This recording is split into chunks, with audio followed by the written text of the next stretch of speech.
Ce midi circulaire d'octobre qui est consacré au recyclage du béton. Donc les midis circulaires de la construction, c'est un événement qu'on vous propose 3R et ODIS sous le haut patronage de l'ADEME notamment pour travailler sur les questions d'économie circulaire et en fait en voir les différents aspects avec une thématique courte mais resserrée chaque mois. Et donc, ce qui va nous permettre d'avoir en fait finalement ce regard-là de manière beaucoup plus précis au fur et à mesure des midis circulaires. Pardon, excusez-moi. Donc aujourd'hui, c'est le recyclage du béton et on va avoir deux intervenants de choc. Donc, on va avoir Alicia de la CERC qui va nous parler, nous va faire un balayage territorial de ces enjeux-là, avec notamment des notions un peu chiffrées et d'évolution, avec les enjeux. Et Johan qui va nous parler de la démarche un petit peu plus spécialisée au niveau territorial, notamment au niveau du 17. Et donc, vous allez avoir des notions quand même beaucoup plus concrètes sur comment on peut faire sur un territoire, avec peut-être des démarches qui sont duplicables, du moins en partie. Voilà pour ce midi circulaire. Je ne sais pas si Anne veut rajouter quelque chose. Non, c'est parti, bonne réunion. Bon, ben nickel. Donc on va commencer donc avec Alicia qui va pouvoir peut-être se présenter et finalement commencer son intervention. Bonjour à tous, donc Alicia Gori, je travaille à la CERC, la cellule économique régionale de la construction. On a un observatoire qui travaille sur différentes thématiques en lien avec la construction, bâtiments, travaux publics, carrières, etc.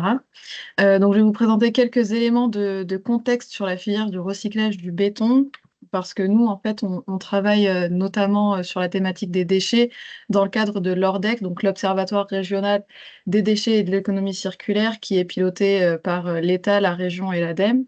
Et sur cet observatoire, c'est l'AREC qui mène notamment des travaux sur les déchets ménagers, etc. Et nous, en tant que CERC, on travaille sur les déchets du bâtiment et des travaux publics.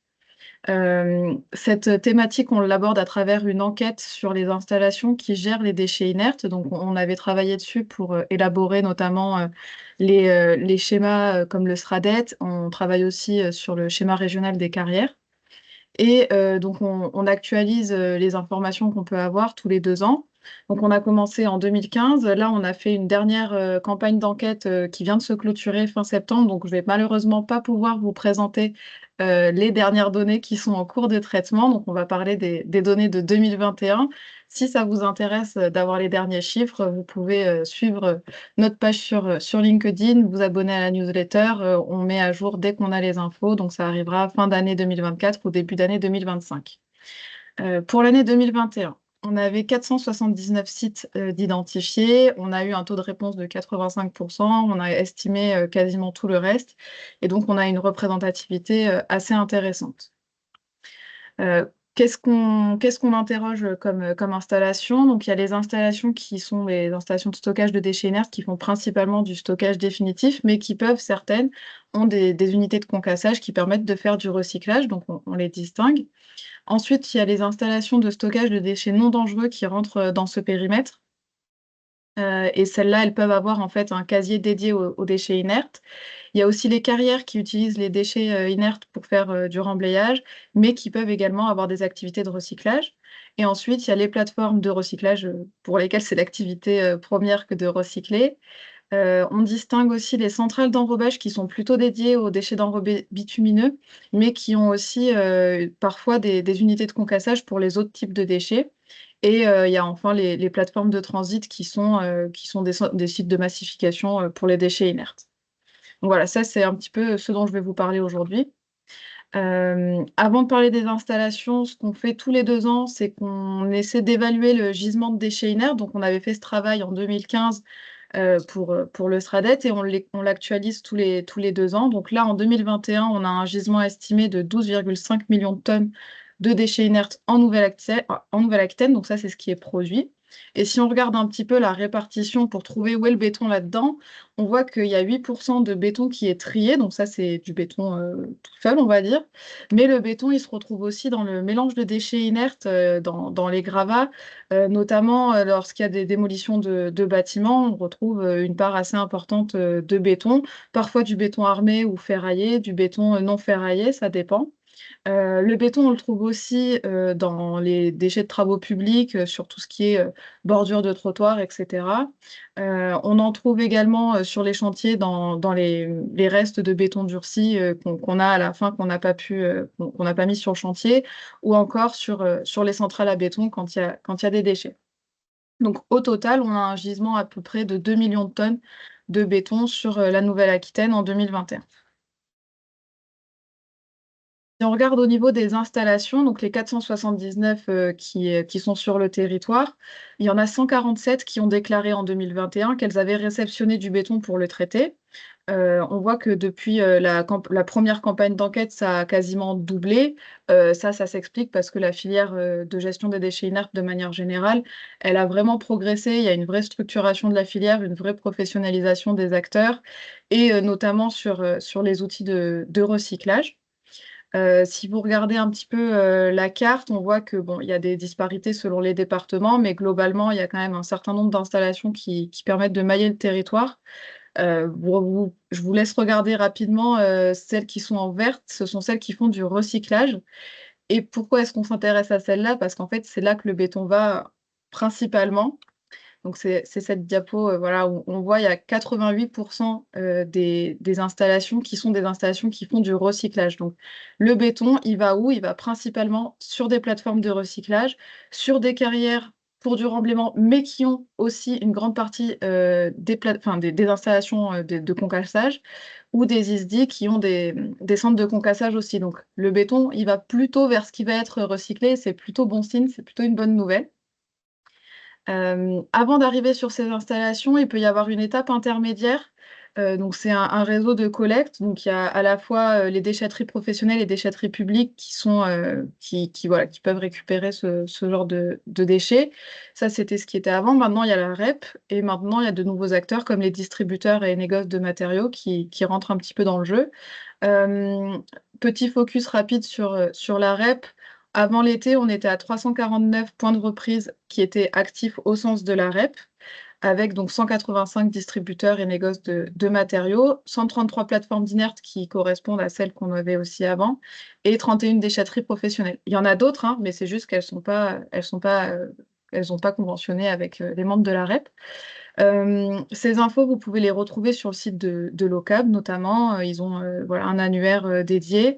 Et pour ceux que ça intéresse, il y a une réunion qui aura lieu le 27 novembre prochain, une réunion de concertation où on revient un peu sur le déploiement du maillage de la REP. Il y a un outil qui va sortir aussi au niveau national euh, pour, euh, pour voir voilà, où sont les points d'apport de massification avant d'être amené sur des installations de traitement. Voilà. Et si on passe maintenant au flux, donc qu'est-ce qui est traité? Donc, on voit qu'il y a une belle progression hein, ces dernières années des flux qui sont captés par les installations. En 2021, on était à 10 millions de tonnes qui étaient réceptionnées sur les 479 installations que j'évoquais tout à l'heure.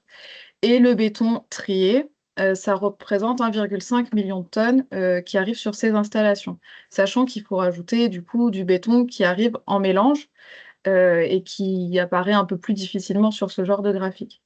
Maintenant, ce qui nous intéresse, c'est que devient ce béton. En fait, il est très, très majoritairement recyclé. On est à 80% de recyclage, 17% qui est stocké provisoirement, mais vu qu'il est sur ces 17%, en fait, c'est quasiment que sur des installations qui vont faire du recyclage, donc on considère qu'il va être recyclé à la fin.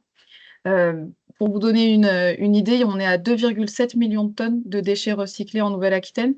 1,5, c'est du béton. Donc le béton, voilà, c'est une part assez importante. Après, il y a des déchets d'enrobés bitumineux, des déchets en mélange et des terres. Mais voilà, le béton est particulièrement bien recyclé.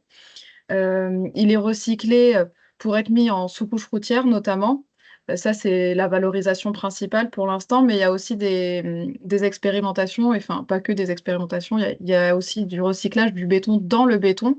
Et là, ça demande une qualité de béton plus importante. Donc, l'enjeu pour l'instant, c'est de réussir à sortir un béton de qualité. Et c'est aussi ce qui fait que voilà, c'est très valorisé parce que ça a aussi un coût, enfin, ça a une valeur économique très importante. Il y a pas mal d'installations, de recyclage notamment, qui récupèrent le béton et qui ne font pas payer cet apport de déchets. Alors que normalement, quand on amène des déchets dans une installation, il faut le payer. Le béton, ça a une valeur économique telle que parfois certains le récupèrent gratuitement parce qu'ils vont le revendre, parce qu'ils savent qu'il y a une demande derrière de ce type de matériaux, notamment sur le Bordelais où il y a enfin voilà, c'est assez tendu en termes de matières premières de carrière, donc il y a vraiment une nécessité d'avoir ce recyclage qui est fait pour répondre aux besoins. Voilà, donc c'est tout pour moi pour cette partie. Je vais laisser Johan rentrer plus dans le détail des aspects techniques. Si vous voulez voilà, en savoir plus, vous pouvez me contacter. On a tout un tas d'infos sur notre site internet. Et puis voilà, je reste à votre disposition. Merci beaucoup. Merci Alicia. Est-ce que tu as une idée de la parution du prochain, justement, ces prochaines données? Je sais que c'est imminent, mais la question c'est est-ce que c'est dans le prochain jour ou dans les prochaines semaines? Ça sera probablement plus tôt, le temps que là, on est tout juste au début des traitements. On a fini l'enquête, comme j'ai dit, là, fin septembre. Donc, on a quand même plus de 400 installations. C'est assez conséquent à bien vérifier que les chiffres ils sont assez cohérents, qu'on n'a pas des milliards de tonnes qui apparaissent comme ça, comme par magie. Ce sera pas avant décembre, à mon avis, voire début D'accord. janvier, je sais pas encore. Bon, peut-être qu'on te reverra du coup à cette occasion-là. Probablement. Merci beaucoup. Et donc, pour rentrer un petit peu dans les détails, et je pense que tu as bien fait le lien avec Johan, parce qu'effectivement, peut-être que c'est une des solutions qui a été opérée de votre côté, effectivement, la question du routier. Exactement. Donc j'ai démarré par me présenter déjà. Donc Johan Cantegrey. Donc moi je suis chargé d'études en recherche et développement dans l'entreprise SPI Batignolles Mallet. Donc pour faire un aparté, SPI Batignolles Mallet, ça appartient au groupe SPI Batignolles. Donc on a plusieurs filières dans le bâtiment, la construction, le génie civil. Et donc SPI Batignolles Mallet, nous on intervient dans les travaux publics. Et donc on a un service R&D. Donc moi je gère plutôt la revalorisation, le recyclage dans les techniques routières, plutôt sur les matériaux cimentaires, donc type béton compacté routier, béton routier, matériaux traités éoliens. Et donc je traite les projets autour de cette valorisation de granulats recyclés. Donc là ça me permet aujourd'hui de faire le lien avec la présentation d'Alicia et de vous présenter du coup un focus un peu plus spécifique, un cas concret d'une valorisation à l'échelle du territoire de La Rochelle notamment. Donc la présentation.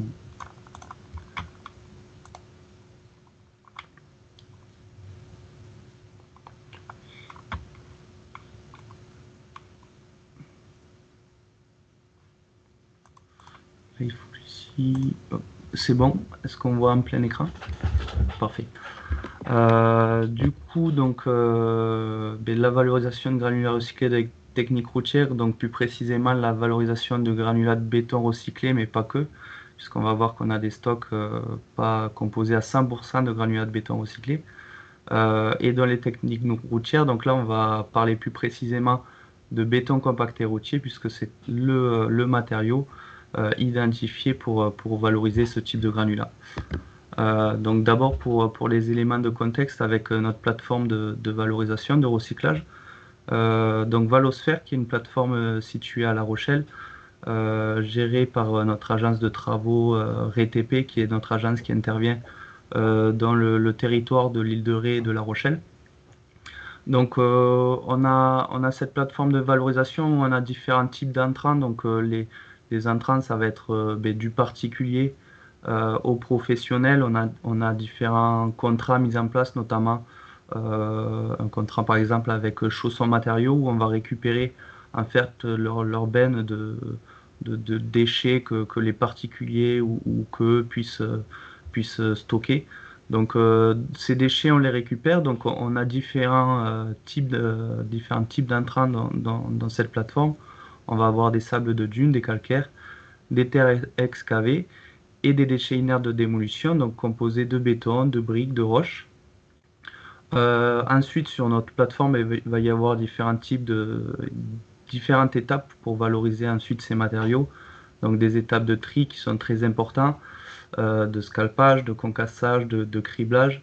On a notamment été labellisé en 2022 avec le label Calirocyc BTP qui nous permet d'avoir un certain gage de qualité sur les matériaux valorisés. On fait notamment des contrôles sur les teneurs en polluants suite à différentes campagnes de concassage, criblage pour avoir une qualité et un suivi de tous les déchets ensuite qu'on va valoriser. Et donc ensuite, on peut valoriser des matériaux de remblai, des calcaires, les calcaires qui sont notamment utilisés dans les digues, les terres végétales, donc notamment utilisées par les paysagistes, et après différentes coupures de matériaux avec les déchets inertes de démolition, donc des coupures de 0,20, 20-40, 40-80 qui vont être utilisées notamment en technique routière. Donc par exemple le 20-40, le 40-80, on les utilise en sous-couche routière, notamment pour faire des chaussées réservoirs. Mais par contre, il y avait une problématique de valorisation de la coupure 0,20 qu'on appelle nous des fines de concassage, car il était difficile de trouver des voies de valorisation. Donc nous, on a décidé à l'échelle du territoire La Rochelle de s'inscrire dans le projet qui a été mis en place de La Rochelle Territoire Zéro Carbone en proposant une fiche action donc en 2019 sur la valorisation de matériaux inertes en technique routière et notamment trouver des voies de valorisation aux coupures plus difficiles à valoriser, notamment le 0,20 qui est composé des fines de béton, de briques, etc. Donc on s'est inscrit finalement dans ce projet La Rochelle Territoire Zéro Carbone de par cette fiche action. Donc en fait on a travaillé avec vraiment différents partenaires du territoire. Notamment on va délocaliser en quelque sorte la recherche puisqu'on va travailler avec La Rochelle Université, le laboratoire des sciences de l'ingénieur pour l'environnement, où on va travailler avec eux par des stages, par des thèses, par des post-doctorats pour travailler sur différents projets. Donc il y avait différents projets qui s'inscrivaient dans ce projet La Rochelle Territoire. On a travaillé notamment sur le projet Arcade pour caractériser rapidement des stocks de granulats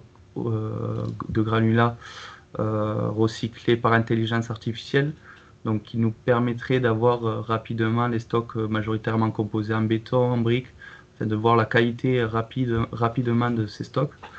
On a travaillé sur le projet Carbone Gris pour s'intéresser à la carbonatation naturelle des stocks de granulats de béton recyclés.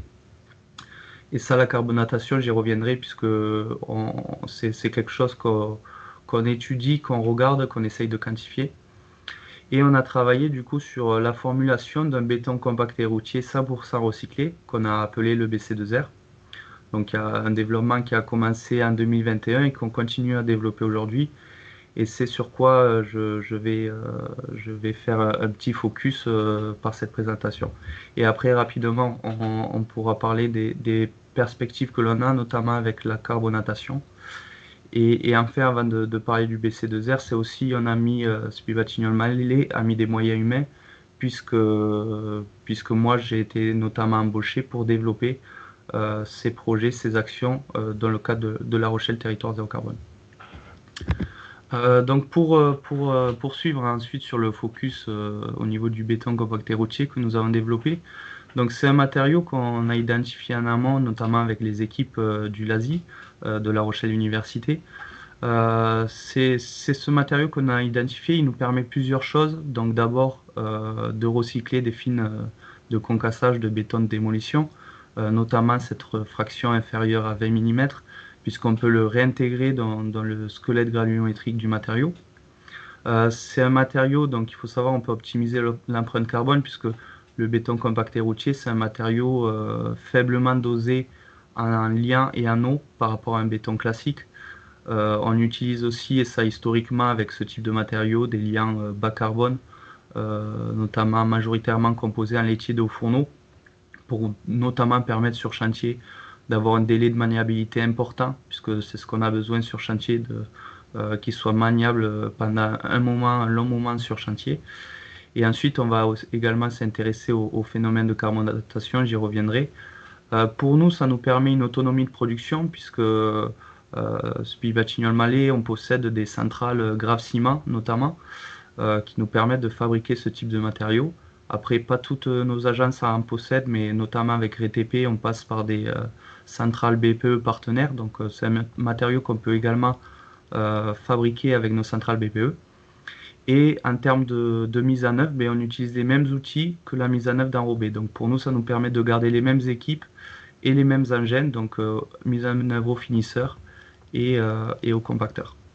Et donc, finalement, on propose ce matériau pour répondre aux enjeux de mobilité durable, donc notamment aux mobilités douces, parce qu'il y a une forte demande à ce niveau-là. Et il faut savoir qu'historiquement, le béton compacté routier s'est utilisé en sous-couche routière, et nous, on le propose comme une solution pour répondre à un revêtement pour mobilité douce. Donc, on a un matériau en fait qui va répondre à différents critères, donc en termes d'économie circulaire, de mise en œuvre rapide, puisqu'on peut faire beaucoup de linéaire avec une mise en œuvre au finisseur. Ça nous évite, par rapport à un béton classique, les étapes de coffrage, décoffrage, tirage à la règle, etc. C'est un matériau qui a une teinte claire, donc il va permettre de lutter contre les îlots de chaleur urbains par sa capacité de réflexion de la lumière. S'il y a un éclairage aussi autour de ce matériau, on peut faire des économies d'énergie en adaptant la puissance de l'éclairage. Et ensuite, on dérive ce matériau également en version poreuse. Donc là, on va limiter donc les fines dans le squelette granulométrique, mais ça va nous permettre d'avoir une version poreuse pour lutter contre la gestion des eaux pluviales. Donc pour vous faire un petit focus et un retour d'expérience de chantier que nous avons, donc en termes de formulation, donc comme je le disais, on a 100% de granulats recyclés, donc là ça nous permet vraiment de valoriser le maximum de ces matériaux. Donc on est sur des stocks composés surtout, on va dire 70% de béton, et le reste ça va être de la brique, de la roche. Donc on n'est pas sur un matériau granulaire recyclé noble entre guillemets où on est exclusivement du béton, mais c'est dans notre intérêt puisque notre plateforme de recyclage c'est difficile d'avoir des stocks et de contrôler pour avoir juste du béton. Donc ce matériau nous permet d'avoir tout ce type de recyclage. Et ensuite on utilise donc un liant bas carbone type CEM3B, donc c'est des liants fortement composés en laitier de haut fourneau. Mais on peut aussi utiliser des nouvelles technologies de liants, comme vous avez sûrement dû entendre parler, le liant Hoffman, les liants Ecosem qui n'intègrent plus ou quasiment plus de clinker. Donc en termes de chantiers expérimentaux, donc on a réalisé la mise en œuvre de ce produit avec notre agence RTP. On est passé, donc, comme je vous le disais, par une centrale BPE. Et on arrive aujourd'hui à environ 100 mètres cubes de mise en œuvre de matériaux, 800 mètres carrés de pistes. Donc on a commencé en fait en mars 2022 à réaliser des planches expérimentales directement sur notre plateforme Valosphère pour pouvoir optimiser les paramètres de mise en œuvre, de formulation. Et ensuite, la communauté de communes de l'île de Ré nous a permis de réaliser la réfection de pistes cyclables en BC2R. Donc en juin 2022, nous avons réalisé 80 mètres de pistes cyclables vers Saint-Clément-les-Malèdes. Et en juin 2023 et mai 2024, on a réalisé 400 mètres de pistes cyclables entre La Flotte et Rivedoux. Donc aujourd'hui, on arrive à avoir un gros retour d'expérience et de mise en œuvre avec ce matériau. On a également été lauréat de l'appel à projet Comité d'innovation route et rue en 2022. Donc c'est un appel à projet qui nous permet si on est retenu, donc si on est lauréat, de réaliser un chantier expérimental qui va être suivi pendant 3 ans par les experts du ministère, donc à l'occurrence le CEREMA. Et donc on a proposé de faire ce chantier expérimental avec la communauté d'agglomération de La Rochelle, puisque c'est un projet, comme je vous l'expliquais, qui a démarré, qui est né à travers le projet La Rochelle Territoire Zéro Carbone. Donc ça nous paraissait évident de conclure, entre guillemets, avec un chantier expérimental avec eux. Donc ça, c'est bien sûr La Rochelle, la CDA de La Rochelle était partant. Donc là, ils nous ont proposé un site d'expérimentation. Donc c'est un chantier qu'on devrait réaliser avec eux au printemps 2025. Donc on va avoir un suivi avec le CEREMA. Donc, et pour finir, en fait, pour les perspectives, même si c'est déjà des choses qu'on met en place, déjà, nous, c'est de pouvoir dupliquer la technique à l'échelle du territoire couvert par Spivatignon Malais, donc à l'échelle de nos agences, que ça soit la technique du non poreux et du poreux, puisque comme je vous ai expliqué, on a développé une version poreuse qu'on a réalisée avec Toulouse Métropole. On a réalisé un chantier expérimental, une piste cyclable d'un peu plus d'1 km de long. Donc là, on est sur même un autre type de granulats recyclés, puisqu'on utilise les stocks de nos agences. Donc là, on est même encore moins, il y a encore moins de béton, c'est des stocks qui ont 40% de béton, et on a même de l'agrégat d'enrobé, puisque c'est de la déconstruction suite à des travaux publics. Donc on récupère des bordures de béton, mais aussi la déconstruction de routes. Donc on a ce retour d'expérience avec le poreux. Là, on a utilisé le lien Hoffman, comme je vous ai expliqué. On peut aussi tester les nouveaux liens. Donc ça nous permet de vraiment réduire très grandement l'empreinte carbone de nos matériaux. Et ensuite, on s'intéresse aussi au phénomène de carbonatation, puisque le phénomène de carbonatation, c'est bien connu dans le béton, puisque on cherche à l'éviter pour les bétons qui contiennent des armatures, parce que la carbonatation va être responsable de la corrosion des armatures. Nous, au contraire, on cherche à le quantifier. C'est au phénomène auquel on s'intéresse. En fait, le CO2 environnant va réagir avec la pâte cimentaire et va être en quelque sorte piégé au sein de notre matériau. Et il faut savoir que les granulats recyclés de béton, du coup, ont cette pâte cimentaire. C'est également des granulats très poreux, donc ils ont une grosse capacité à se carbonater. Donc il y a deux aspects. Il y a la carbonatation naturelle. Une fois qu'on a mis en œuvre notre matériau, on va regarder dans le temps comment il se carbonate. On va essayer de le quantifier. Donc ça, on y arrive maintenant avec notamment l'équipe de recherche du LASI à La Rochelle à quantifier. Donc on peut aujourd'hui estimer la capacité de piégeage de nos pistes qui vont être réalisées en BC2R sur une durée de vie, donc de 15 ans ou de 20 ans ou de 10 ans.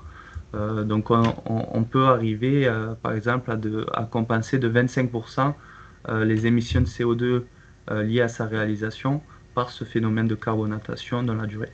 Et on va avoir ce chantier expérimental avec la CDA qui va nous permettre de confirmer, d'avoir de plus en plus de valeur sur cette carbonatation. Et également, ça c'est dans les perspectives, donc ça c'est pour être très rapide, vu que c'est une réaction lente, on parle de 15 ans, 20 ans, on va chercher aussi à réaliser une carbonatation accélérée en amont sur ces granulats recyclés pour directement réduire la facture carbone. Donc là, il y a des dispositifs à l'échelle R&D, mais à l'échelle aussi semi-industrielle, voire industrielle. En Europe, on le voit de plus en plus, avec des dispositifs de carbonatation accélérée pour faire des granulats recyclés de béton carbonégatifs.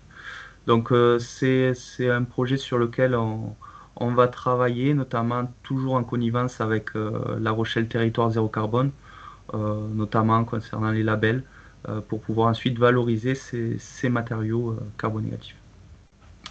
Donc voilà de mon côté, j'espère que j'étais pas trop long. C'était parfait. En tout cas, on est rentré dans les détails, ça, on peut pas dire le contraire, ça c'est cool. On a des pistes. Donc merci beaucoup à nos deux intervenants et du coup on en arrive aux questions. Peut-être qu'Amandine peut poser sa question. On est suffisamment peu nombreux pour que chacun puisse poser sa question rapidement. Ou sinon je la pose moi. Bonjour.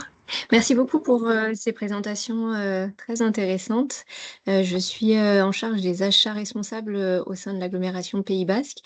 Et effectivement, tous les sujets économie circulaire, plus particulièrement sur la partie B et TP, sont au cœur de, de nos réflexions. Et donc, j'avais une question pour vous sur la méthode BC2R, en tout cas le matériau BC2R. Est-ce que les collectivités que vous mentionnez ont vu un impact financier dans l'élaboration financière du chantier et est-ce que ça s'est traduit par un marché innovant pour pouvoir procéder à ce type d'essai? Alors, au niveau de l'impact financier, en fait, tout dépend du revêtement, à quel revêtement on le compare, puisque si on le compare à des revêtements type enrobé, par exemple, les pistes en BC2R, que ce soit en BC2R ou en béton, mais plus d'épaisseur à l'instant T, on va dire. Donc là, effectivement, ça va impacter sur le coût financier, mais pas forcément de l'utilisation de granulats recyclés. Ça, c'est le type de revêtement qui veut ça, puisqu'on met plus d'épaisseur. Donc on passe plus de temps à la mise en œuvre, on met plus de matériaux. Donc on a un impact. Par contre, là où on va travailler après, c'est sur la justification de la durée de vie pour justifier qu'il faut moins d'entretien. On a une durée de vie plus importante ensuite. Donc dans le temps, on va être gagnant. Et ensuite, ce qui peut impacter, c'est bien sûr l'usage des granulats recyclés, mais là, ça va dépendre vraiment à l'échelle du territoire. Si on a un besoin de granulats ou on a des granulats naturels directement sur place, par exemple à Toulouse, nous, c'est sûr que le coût du granulat recyclé va être peut-être un peu plus important puisqu'on a des grosses... on a un gros stock de granulats naturels alluvionnaires notamment qui est disponible.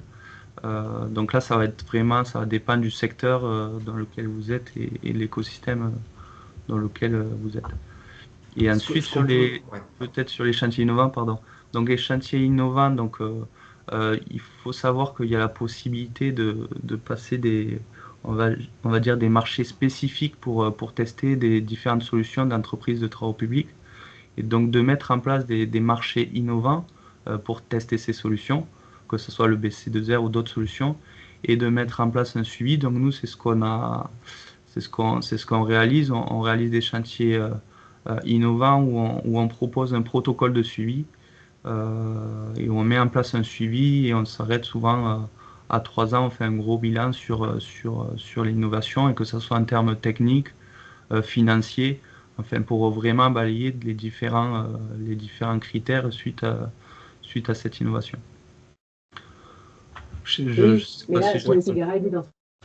J'avais une petite remarque aussi, c'est que parfois, en fait, quand on parle de déchets, en fait, il y a un coût de mise en décharge aussi.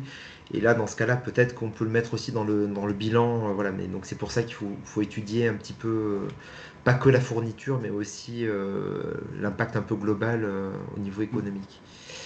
En tout cas, intéressant. Il y avait d'autres questions. Je crois que c'est Antonia qui avait une question un peu technique. Oui, merci beaucoup pour votre intervention. Oui, Johan, je me demandais si, quand on parle de carbonatation accélérée, par rapport aux 15 abattants de carbonatation naturelle, on va dire, l'accélérée, elle permet de réduire cela. Quelle temporalité? Donc, on essaye, enfin, les enseignes qui existent à l'échelle semi-industrielle, ça permet de carbonater, par exemple, une tonne de granulat à l'échelle à 1 heure, par exemple. Enfin, grosso modo, ça dépend vraiment du système que l'on met en place, mais l'objectif, c'est vraiment de pouvoir faire de la carbonatation accélérée sur des granulats recyclés en très peu de temps. Donc, en 1 heure, on aurait totalement carbonaté une tonne de granulats recyclés. Et donc, on pourrait revaloriser directement ces matériaux à empreinte négative, on va dire. Ça, on peut l'intégrer par exemple, une analyse du cycle de vie, on peut l'intégrer dedans? Bien sûr. Après, on le prend en compte en prenant en compte, du coup, cette valeur, on va dire, négative. Et ensuite, bon, après, on travaille pour savoir quel est le gain, puisque bien sûr, il y a plein de paramètres à prendre en compte, notamment avec ce granulaire recyclé carbonaté. Mais après, bien sûr, on peut l'intégrer dans les ACV. Ouais. C'est l'objectif. Merci. Yoann, la carbonatation se fait bien avec du carbone, du CO2 de l'air, en fait. Alors pour le naturel, c'est le CO2 environnant, quand Ouais. une piste se carbone naturellement. Et pour l'accélérer, il faut une source CO2. Donc tout est là dans le dilemme de la carbonatation accélérée. C'est soit on a les granulats, mais souvent on n'a pas la source. Il y a notamment les cimenteries, eux, qui ont travaillé sur cette carbonatation accélérée. Eux, ils avaient la source de CO2 de leur fumée de cimenterie. Mais par contre, il fallait qu'ils amènent leurs granulats recyclés de plateformes de recyclage à leur cimenterie pour pouvoir faire la carbonatation accélérée. Donc il faut vraiment optimiser cette distance entre la source de granulats recyclés et d'où provient le CO2. C'est pour ça qu'il faut s'inscrire après en partenariat, par exemple, avec pour identifier les sources, que ce soit par des usines de méthanisation, de cimenterie, pour avoir un écosystème qui est très rapproché entre la source des granulats recyclés, la source de CO2, et diminuer vraiment ce transport. Ok, merci. Est-ce qu'il y a d'autres questions? Peut-être que s'il n'y a pas de questions, peut-être que, Alicia, tu peux redonner la réponse à la question qu'avait posée Antoine sur le chat. Oui. Ouais. La question, c'était est-ce qu'on a une idée de ce que représente le béton issu du bâtiment, si j'essaie de faire rapidement. En gros, nous, on a une indication sur l'ensemble des déchets inertes. On considère qu'il y a environ 15% qui vient du bâtiment, que ce soit de la déconstruction ou de la construction. Mais on n'a pas de détails sur le béton, quelle est la part qui provient du bâtiment, et on n'a pas encore de données non plus sur les chiffres de la REP, en fait, parce que les éco-organismes vont finir par avoir ce genre d'informations vu ils sont en contrat avec les installations qui gèrent ça et que ça doit être la partie béton du bâtiment qui est concernée. Après, il reste quand même une grosse difficulté à chaque fois quand les bennes elles arrivent sur les installations pour savoir ce qui vient du béton ou des travaux publics, mais cette question va devoir être réglée dans le cadre de la REP, donc c'est des éléments qu'on aura certainement dans les années à venir. Pour l'instant, on n'en est pas encore là. Très bien. Pour compléter, je pense qu'en effet, il y a un gros travail de suivi en amont du déchet et un gros travail pour recycler en amont et avoir vraiment un suivi et tout l'historique du déchet qui vont nous permettre après de valoriser dans différentes techniques. Très bien. C'est peut-être le mot de la conclusion s'il n'y a pas de questions. Est-ce que Anne, tu veux conclure ou est-ce qu'on termine comme ça?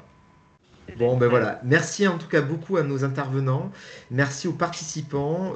Et quand on va vous faire une restitution, et globalement, n'hésitez pas à en parler pour les prochains. Et vous avez les dates. Et on espère vous y retrouver. Et puis, n'hésitez pas à nous contacter si vous avez des questions. Voilà. À très bientôt. Merci à tous. Merci. À bientôt, merci. Au revoir.